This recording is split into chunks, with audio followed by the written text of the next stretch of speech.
right, a day in the woods. We got some sun. Unrolling some hay to a group of cows out in the woods. All right, harvesting shagbark hickory nuts and pignut hickory nuts. Big old shagbark tree. What I'll do is before I start harvesting nuts, I'll crack a few, make sure this tree is pollinated correctly and has full kernels. And one of my favorite spots is a cemetery. I've got plenty of hickory trees out in the woods, but really hard to harvest when you got, you know, a lot of duff and all that. I take a leaf rake and rake stuff into a pile, and you have all these husks and leaves, and then I start sorting through and getting the nuts and throwing them in a bucket. I've tried a nut roller.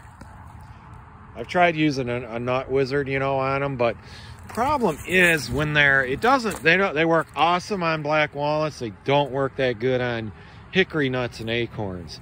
These just sit too low in the ground. If they've been pressed in the ground by like a lawnmower going over them, then it doesn't work. I have just raked up all this material before, put it in trash cans, and then dumped it on top of an expanded metal grate and sifted out the nuts from the you know, the leaves and the branches, but you still end up getting a lot of husk in here. But that is one way if you just want to gather up a whole bunch real quick, is to do it that way. So these are the shagbark, and we'll compare them to the pignut. So here's a big old pignut tree, a little bit smoother bark. They, a lot of times, especially on the young pignut trees, you will see kind of a flared trunk or buttress type trunk. The difference in the nuts, pignuts are generally more rounded.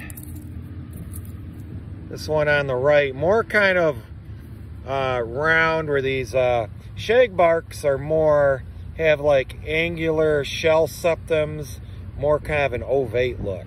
Let's go ahead and crack a couple, see what we got. One way you can crack these pretty easy, just a pair of adjustable pliers. Here's your shagbark, here's your pignut. That's a pignut, more rounded. Shagbarks are generally considered the tastiest of all the hickories. And the pignuts, though, I don't notice any difference. What I do see, though, there's very few pignut trees you see that have good marketable, good sized nuts. Most of them are very tiny. A lot of them don't pollinate good. So you do have to look a lot harder to find a good pignut nut producing tree as opposed to a shagbark. But I don't notice a single bit of difference, because people will say, oh, pignut's only good enough for pigs to eat. That's not true. I don't know how they get their name. I think they get their name from the shape of the shell or something I read.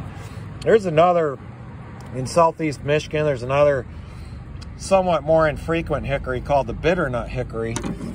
It'll have a lot smooth bark, and they grow tall and straight sometimes in the woods. And it's really easy to confuse them with an ash tree. And they are bitter. They are so bitter that I don't even know if squirrels eat them. But yeah, here's your two main hickories you're going to see down in this area. Shagbark, the pignut. I think along the southern border of Michigan, a couple of the extreme southern counties have mockernut and shellbark hickories, which are very similar to the shagbark. And not many people do this anymore, but yeah, a lot of the old timers did this.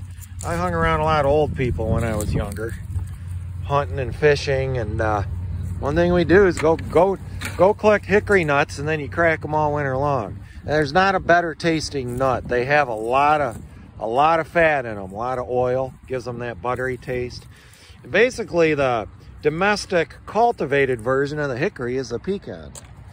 So basically, they are the exact same genus.